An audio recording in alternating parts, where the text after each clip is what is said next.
사도신경으로 우리 신앙을 고백하겠습니다. 나는 전능하신 아버지 하나님 천지의 창조주를 믿습니다. 나는 그의 유일하신 아들 우리 주 예수 그리스도를 믿습니다. 그는 성령으로 잉태되어 동정녀 마리아에게서 나시고 본디오 빌라도에게 고난을 받아 십자가에 못 박혀 죽으시고 장사된 지 사흘 만에 죽은 자 가운데서 다시 살아나셨으며 하늘에 오르시어 전능하신 아버지 하나님 우편에 앉아 계시다가 거기로부터 살아있는 자와 죽은 자를 심판하러 오십니다. 나는 성령을 믿으며 거룩한 공교회와 성도의 교제와 죄를 용서받는 것과 몸의 부활과 영생을 믿습니다. 아멘. 하나님께서 오늘 우리에게 주시는 말씀은 누가복음 7장 1절에서 40절입니다. 예수께서 모든 말씀을 백성에게 들려주시기를 마치신 후에 가버나움으로 들어가시니라. 어떤 백부장의 사랑하는 종이 병들어 죽게 되었더니 예수의 소문을 듣고 유대인의 장로 몇 사람을 예수께 보내어 오셔서 그 종을 구해 주시기를 청한지라. 예, 그들이 예수께 나와 간절히 구하여 이르되 이 일을 하시는 것이 이 사람에게는 합당하니이다. 그가 우리 민족을 사랑하고 또한 우리를 위하여 해당을 지었나이다 하니 예수께서 함께 가실새 예, 그 집이 멀지 아니하여 백부장이 벗들을 보내어 이르되 주여 수고하시지 마옵소서. 내 집에 들어오심을 나는 감당하지 못하겠나이다. 그러므로 내가 주께 나아가기도 감당하지 못할 줄을 알았나이다. 말씀만 하사 내 하인을 낫게 하소서. 나도 남의 소하에 든 사람이요 내 아래에도 병사가 있으니 이들어 가라 하면 가고 저들어 오라 하면 오고 내 종들어 이것을 하라 하면 하나이다. 예수께서 들으시고 그를 놀랍게 여겨 돌이키사 따르는 무리에게 이르시되 내가 너희에게 이르노니 이스라엘 중에서도 이만한 믿음은 만나보지 못하였노라 하시더라. 보내었던 사람들이 집으로 돌아가 봄에 종이 이미 나아 있었더라. 그 후에 예수께서 나인이란 성으로 가실새 제자와 많은 무리가 동행하더니 성문에 가까이 이르실 때 사람들이 한 죽은 자를 메고 나오니 이는 한 어머니의 독자요 그의 어머니는 가보라. 그 성에 많은 사람도 그와 함께 나오거늘 주께서 가부를 보시고 불쌍히 여기사 울지 말라 하시고 가까이 가서 그 간에 손을 대시니 맨자들이 서는지라. 예수께서 이르시되 청년아 내가 내게 말하노니 일어나라 하시매 죽었던 자가 일어나 앉고 말도 하거늘 예수께서 그를 어머니에게 주시니 모든 사람이 두려워하며 하나님께 영광을 돌려 이르되 큰 선지자가 우리 가운데 일어나셨다 하고 또 하나님께서 자기 백성을 돌보셨다 하더라. 예수께 대한 이 소문이 온 유대와 사방에 두루 퍼지니라. 요한의 제자들이 이 모든 일을 그에게 알리니 요한이 그 제자 중 둘을 불러 주께 보내어 이르되 오실 그이가 당신이 오니까 우리가 다른 일을 기다리오리까 하라 하매 그들이 예수께 나아가 이르되 세례 요한이 우리를 보내어 당신께 여쭤보라고 하기를 오실 그이가 당신이 오니까 우리가 다른 일을 기다리오리까 하더이다 하니 마침 그때 예수께서 질병과 고통과 및 악기 들린 자를 많이 고치시며 또 많은 맹인을 보게 하신지라. 예수께서 대답하여 이르시되 너희가 가서 보고 들은 것을 요한에게 알리되 맹인이 보며 못 걷는 사람이 걸으며 나병한 자가 깨끗함을 받으며 기먹은 사람이 들으며 죽은 자가 살아나며 가난한 자에게 복음이 전파된다 하라. 누구든지 나로 말미암아 실족하지 아니하는 자는 복이 있도다 하시니라. 요한이 보낸 자가 떠난 후에 예수께서 무리에게 요한에 대하여 말씀하시되 너희가 무엇을 보려고 강야에 나갔더냐 바람에 흔들리는 갈대냐. 그러면 너희가 무엇을 보려고 나갔더냐 부드러운 옷 입은 사람이냐. 보라 화려한 옷을 입고 사치하게 지내는 자는 왕궁에 있느니라. 그러면 너희가 무엇을 보려고 나갔더냐 선지자냐. 옳다 내가 너희에게 이르노니 선지자보다도 훌륭한 자니라. 기록된 바 보라 내가 내 사자를 내 앞에 보내노니 그가 내 앞에서 내 길을 준비하리라 한 것이 이 사람에 대한 말씀이라. 내가 너희에게 말하노니 여자가 낳은 자 중에 요한보다 큰 자가 없도다. 그러나 하나님의 나라에서는 극히 작은 자라도 그보다 크니라 하시니 모든 백성과 세리들은 이미 요한의 세례를 받은지라 이 말씀을 듣고 하나님을 의롭다 하되 바리새인과 율법 교사들은 그의 세례를 받지 아니하므로 그들 자신을 위한 하나님의 뜻을 저버리니라. 또 이르시되 이 세대의 사람을 무엇으로 비유할까? 무엇과 같은가? 비유하건대 아이들이 장터에 앉아 서로 불러 이르되 우리가 너희를 향하여 피를 불어도 너희가 춤추지 않고 우리가 곡하여도 너희가 울지 아니하였다 함과 같도다. 세례 요한이 와서 떡도 먹지 아니하며 포도주도 마시지 아니하매 너희 말이 귀신이 들렸다 하더니 인자는 와서 먹고 마시매 너희 말이 보라 먹기를 탐하고 포도주를 즐기는 사람이요 세리와 죄인의 친구로다 하니 지혜는 자기의 모든 자녀로 인하여 옳다함을 얻느니라. 한 바리새인이 예수께 자기와 함께 잡수시기를 청하니 이에 바리새인의 집에 들어가 앉으셨을 때 그 동네에 죄를 지은 한 여자가 있어 예수께서 바리새인의 집에 앉아 계심을 알고 향유 담은 옥합을 가지고 와서 예수의 뒤로 그 발 곁에 서서 울며 눈물로 그 발을 적시고 자기 머리털로 닦고 그 발에 입 맞추고 향유를 부으니 예수를 청한 바리새인이 그것을 보고 마음에 이르되 이 사람이 만일 선지자라면 자기를 만지는 이 여자가 누구며 어떠한 자 곧 죄인인 줄을 알았으리라 하거늘 예수께서 대답하여 이르시되 시몬아 내가 내게 이를 말이 있다 하시니 그가 이르되 선생님 말씀하소서. 아멘. 세상에 있는 종교들은 공로주의를 강조합니다. 이 공로주의란 자기가 세운 공로만큼 그것에 합당한 보상을 받는 것이 마땅하다라고 생각하는 사상을 말하는데 문제는 이것이 우리 안에 들어와서 복음을 변질시키고 있다라는 것입니다. 이 공로주의가 들어오면서 우리들은 교회 안에서 열심히 일하고 섬긴 이후에 하나님은 당연히 나에게 복을 주셔야 됩니다라고 외치기 시작합니다. 그러나 이처럼 내가 이만큼 일을 했으니 하나님은 그 보수를 당연히 주셔야 한다라고 생각하는 것은 참된 신앙이 아닙니다. 그리고 우리 자녀들이 시험이나 취업을 앞두고 있다면 우리는 기도를 빠뜨리지 않고 열심히 기도합니다. 또 교회에 나와서 온 힘을 다해서 봉사를 합니다. 그러면서 하나님께 주님 보고 계시죠? 내가 이만큼 했으니까 이제는 내가 원하는 대로 해 주십시오 라고 간구하기도 하는데 이것도 어떻게 보면 공로주의에 해당하는 것입니다. 그러면 우리 신앙의 가장 큰 근본은 무엇이겠습니까? 바로 은혜입니다. 은혜 중심적인 사고방식, 이것이 우리 신앙생활의 가장 큰 핵심인 것입니다. 기쁨으로 섬기는 것은 참 중요합니다. 그런데 기쁨으로 섬기는 것은 바로 이 은혜 중심적인 신앙생활을 할 때 가능한 것입니다. 그 때문에 우리가 은혜 중심적인 신앙생활이 변질되어서 방금 말씀드렸던 공로주의로 넘어가는 것을 굉장히 경계를 하고 조심해야 합니다. 하나님의 사랑 자체가 값없이 어떠한 대가 없이 우리에게 거저 주어진 것임을 성경은 반복적으로 우리에게 말씀하고 있습니다. 무조건적인 하나님의 사랑이 있었기에 오늘 저와 우리 모두가 예수님을 믿게 되었다는 이 사실을 오늘 본문이 우리에게 가르쳐주고 있는 것입니다. 본문 7장에서 등장하는 첫 번째 사건인데 바로 백부장 사건입니다. 백부장은 믿음이 있었고 마음이 참 따뜻한 사람이었습니다. 그런데 백부장의 집에 한 종이 병에 걸렸습니다. 회복될 것이다 라고 생각하는데 나아지지 않는 죽을 병이었던 것으로 보여집니다. 백방으로 알아보고 병원의 의원들을 만나보지만 전혀 낫지 않습니다. 그러던 때 백부장이 예수님에 대한 그 소문을 듣게 됩니다. 이분에게만 가면 내 종이 나을 것이다 라는 어떠한 확신이 들었습니다. 그런데 이 백부장에게는 평소에 가깝게 지내고 있던 유대인 장로들 몇 사람이 있었습니다. 백부장은 아마도 유대교로 개종한 사람이었을지도 모릅니다.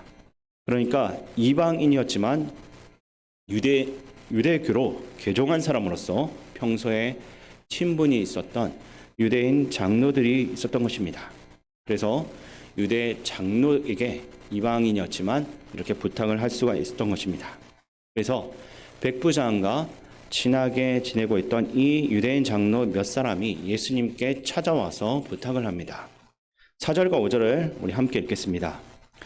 이에 그들이 예수께 나와 간절히 구하여 이르되 이 일을 하시는 것이 이 사람에게는 합당하니이다. 그가 우리 민족을 사랑하고 또한 우리를 위하여 해당을 지었나이다 하니. 아멘. 유대인 장로들 몇 사람이 와서 예수님께 부탁을 하면서 드러났던 그들의 논리가 무엇입니까? 이 백부장은 우리 민족과 가까운 사람이고 우리 민족을 사랑하여 해당을 지어줬습니다. 그러니까 이 사람의 그 요청을 들어주는 것이 합당합니다라고 이야기하는 것입니다. 이것은 앞서 이야기했던 공로주의적인 생각입니다. 만약에 이것을 반대로 뒤집어서 이 사람이 유대민족을 사랑하지 않고 해당을 지어주지 않았다라고 한다면 이런 요청을 얼마든지 무시해도 된다라는 그런 의미가 아니겠습니까? 근데 예수님께서는 백부장의 하인의 그 병을 고쳐주시기로 생각을 하셨는지 백부장의 집을 찾아갑니다. 그때 백부장이 집에서 맞이하는 것이 아니라 뛰어나와서 이렇게 말을 하는데 6절과 7절을 제가 읽어드리겠습니다. 예수께서 함께 가실새 이에 그 집이 멀지 아니하여 백부장이 벗들을 보내어 이르되 주여 수고하시지 마옵소서 내 집에 들어오심을 나는 감당하지 못하겠나이다. 그러므로 내가 주께 나아가기도 감당하지 못할 줄을 알았나이다. 말씀만 하사 내 하인을 낫게 하소서. 아멘. 백부장은 전능하신 주님의 능력을 믿었고 그 믿음이 참 대단해서 하인의 병을 고쳐주었다. 그렇게 우리가 쉽게 생각할 수 있습니다. 그러나 이어서 9절을 보게 되면 예수님께서 비교를 하시는 것을 볼 수 있습니다. 무엇을 비교합니까? 이스라엘 중에서 이만한 믿음을 보지 못했다라고 비교를 합니다. 이스라엘 중이다라는 것은 무엇이겠습니까? 방금 전에 유대인 장로들이 가지고 있었던 공로주의적인 믿음입니다. 그런 공로주의적 믿음이 아닌 이런 절대적인 은혜를 구하는 믿음을 보지 못했노라라고 예수님께서 감탄하시고 있는 것입니다. 그리고 그것을 기뻐하시고 있는 것입니다. 백부장은 지가 당시로서는 꽤 높은 사람입니다. 그렇다면 자신의 능력도 충분히 보여줄 수 있는 것입니다. 우리도 어떤 유명한 사람들과 관계를 맺기 시작할 때 나도 어느 정도 힘이 좀 있는 사람입니다 라는 것을 보이고 싶은 마음이 있습니다. 충분히 백부장은 그러한 것을 드러낼 수가 있었습니다. 게다가 예수님을 대접할 수 있는 충분한 재력도 있었습니다. 그렇다면 예수님을 모시고 들어가서 극진히 대접하면서 내가 이렇게 대접하니까 당연히 당신은 내 말을 들어야 합니다 라는 그러한 입장으로 예수님을 상대할 수도 있는 사회적인 지위를 가지고 있었던 사람입니다. 근데 이 사람은 오히려 납작 엎드려서 본인은 아무것도 할 수 없다면서 간절히 구하는 모습을 보여줍니다. 이렇게 자신의 공로, 지위, 힘을 앞세우지 않고 오직 은혜만을 구하는 백부장의 믿음을 주님께서 기뻐하신 것입니다. 그 다음 두 번째 사건도 마찬가지입니다. 이 두 번째 사건을 보시게 되면 나인성 가부의 아들을 살리는 사건이 기록되어 있는데 이 사건 안에도 똑같은 메시지가 들어가 있습니다. 예수님이 이제 나인성으로 들어가실 때 장례를 치르고 있는 한 행렬과 한 무리들과 마주치게 됩니다. 가부가 기르고 있던 아들이 죽은 것입니다. 가부는 당시에 어떤 사람이었습니까? 가장 사회적으로 최하층에 속하는 사람이 가부입니다. 누구에게도 도움을 받지 못하는 사람입니다. 그런데 예수님은 가부의 그 아들을 살려주셨습니다. 여기서 중요한 것은 본문을 우리가 아무리 계속해서 읽어봐도 어느 누구 하나 예수님께 나와서 가부의 아들을 살려주십시오라고 부탁하는 사람이 보이지 않습니다. 게다가 가부는 아들의 죽음 때문에 정신이 없어서 예수님인 줄도 몰랐습니다. 어느 누구도 예수님을 붙잡고 정말로 이 청년을 살려달라고 예언한 적이 없습니다. 그래서 주님은 누구에게도 부탁받지 않았습니다. 부탁을 받지도 않았고 어떠한 것도 받은 것이 없는데 무엇 때문에 고쳐주십니까? 오로지 긍휼히 여기셔서 그 청년을 다시 살려주신 것입니다. 이것은 예수님의 일방적인 사랑인 것입니다. 어떠한 대가가 있어서 어떤 청탁이 있어서 고쳐주신 사랑이 아닙니다. 그저 무조건적인 일방적인 사랑임을 이 사건을 통해서 다시 보여주고 있는 것입니다. 우리는 보통 내가 기도를 잘해서 응답받는다라고 생각을 합니다. 그것 이전에 하나님의 은혜와 하나님의 사랑이 있습니다. 하나님의 절대적인 사랑과 은혜로 우리는 우리의 기도에 응답받을 뿐입니다. 내가 어떠한 능력 있는 기도를 해서 응답한다라고 착각하고 그것을 마치 나의 공로로 생각하고 살아간다면 정말로 위험한 모습으로 변질될 수밖에 없습니다. 그 다음 세 번째 사건도 마찬가지인데 우리가 조금이라도 내 공로를 내세우거나 앞세운다면 반드시 실족하게 됩니다. 그 이야기가 세 번째 사건의 18절부터 나오는데 18절과 19절을 제가 읽어드리겠습니다. 요한의 제자들이 이 모든 일을 그에게 알리니 요한이 그 제자 중 둘을 불러 주께 보내어 이르되 오실 그이가 당신이 오니까 우리가 다른 일을 기다리오리까 하라 하매. 아멘. 18절을 보면 세례 요한의 제자들이 이 모든 일을 그 스승에게 알렸다라고 합니다. 어떤 일을 알리고 있습니까? 앞에서도 언급된 예수께서 병든 자를 고치시는 일과 가난한 자를 돕는 일 등을 행하신다라고 세례 요한의 제자들이 그들의 스승에게 이야기해 준 것입니다. 세례 요한이 도대체 어디에 모든 사람들이 알고 있는 이러한 사실도 모르고 있었습니까? 옥에 갇혀 있었기 때문입니다. 옥에 갇혀 있던 세례 요한을 찾아가서 제자들이 선생님, 당신이 그때 메시아라고 한 예수님이 이렇게 놀라운 일들을 지금 행하고 있습니다. 그렇게 얘기를 한 것입니다. 그때 세례 요한이 뭐라고 얘기를 합니까? 제자들을 보내서 당신이 메시아입니까? 정말 내가 얘기했던 메시아가 맞습니까? 그걸 질문하라고 합니다.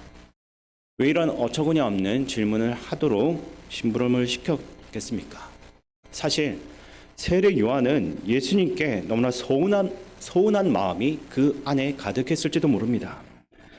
예수님은 바깥에 있는 사람들을 다 도우면서 나는 옥에 그대로 갇혀 있는데 왜 나는 아무런 도움도 주지 않으십니까? 내가 예수님을 위해서 한 일이 있는데 얼마나 내가 당신을 위해 수고했는데 나를 이대로 두는 것입니까? 그러니까 당신이 진짜 메시아가 맞습니까? 라고 서운한 그 마음을 표현한 것입니다.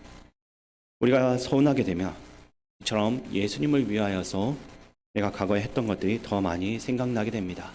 내 공로, 내가 한 일들, 그런 것들이 생각나면 당연히 예수님을 향해서 서운해지기 시작하는 것입니다. 그러면 믿음이 흔들리게 됩니다. 우리가 믿음 생활 잘 하다가도 내가 낸 헌금, 내가 교회를 위해서 한 봉사, 이런 것들을 생각하기 시작하면 하나님과 예수님을 향하여 좋지 않은 마음이 생깁니다. 그리고 교회도 서운해지게 되고 그러면 결국에 예수님을 메시아로 받아들인 그 신앙의 근본마저도 의심하게 되는 것입니다. 그래서 우리의 믿음은 항상 은혜의 기초 위에서만 세워져야 하는 것입니다. 항상 우리는 마음속으로 나는 아무것도 아닙니다. 오직 주님이 모든 것을 하셨습니다. 라고 은혜 중심적인 신앙생활을 우리가 끝까지 붙잡아야 되는 이유가 바로 여기에 있는 것입니다. 마지막 네 번째 사건도 역시 은혜 중심적인 신앙생활을 하라는 메시지가 강력하게 담겨져 있는 것을 우리가 보게 됩니다.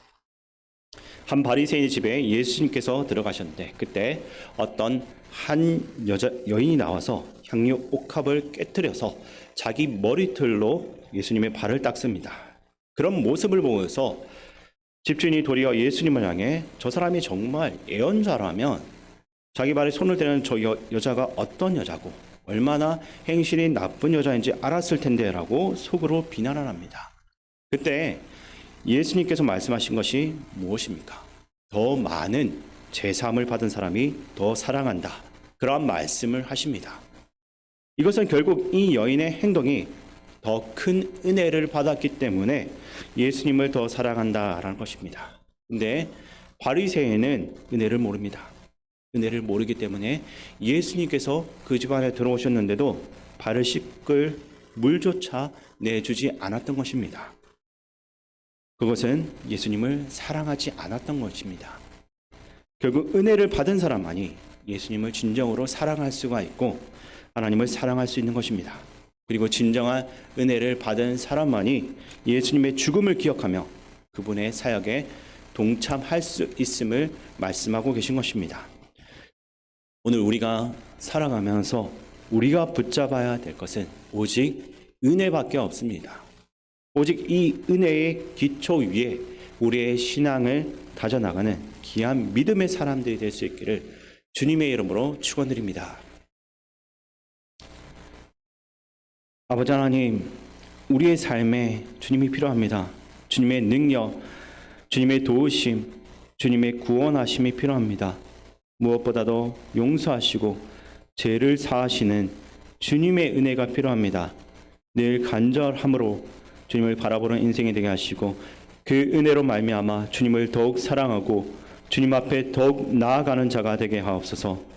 우리의 능력 되시는 예수 그리스도의 이름으로 기도합나이다. 아멘. 주기도문으로 예배를 마치겠습니다. 하늘에 계신 우리 아버지, 아버지의 이름을 거룩하게 하시며 아버지의 나라가 오게 하시며 아버지의 뜻이 하늘에서와 같이 땅에서도 이루어지게 하소서. 오늘 우리에게 일용할 양식을 주시고 우리가 우리에게 잘못한 사람을 용서하여 준 것 같이 우리 죄를 용서하여 주시고 우리를 시험에 빠지지 않게 하시고 악에서 구하소서. 나라와 권능과 영광이 영원히 아버지의 것입니다. 아멘.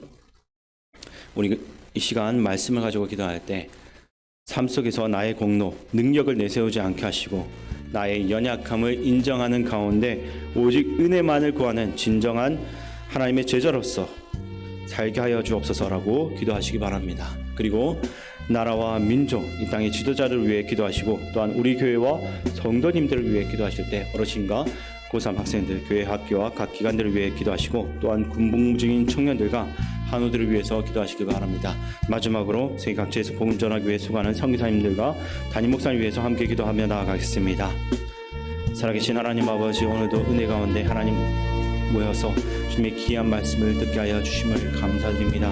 우리가 살아가는 그 모든 가정 가운데 하나님의 은혜 아닌 것이 없습니다.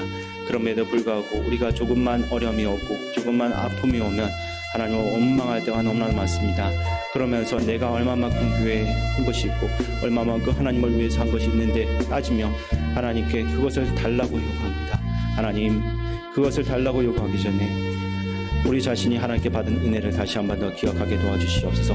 우리가 죄인이었고 우리가 먼저 하나님께 한 것이 없음에도 불구하고 독생자 아들을 이 땅에 보내셔 구원하셨던 그 은혜를 우리가 다시 한 번 더 기억하면서 오로지 그 은혜에 감격하여 우리가 가지고 있는 것으로 최선을 다해 주님을 섬기는 그러한 참된 제자로서 우리가 살아갈 수 있도록 도와주시옵소서.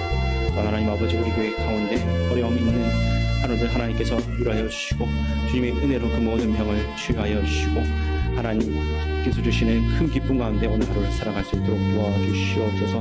또한 세계 각지에서 주의 복음 전하기 위해서 애쓰고 있는 선교사님들 가운데도 주의 은혜를 더하여 주시옵소서.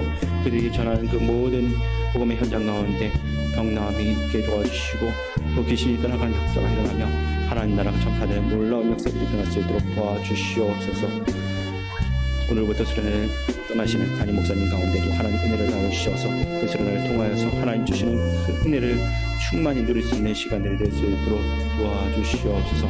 주께서 날마다 목사님 가운데 함께 하여 주시고 그 삶을 인도하여 주옵소서.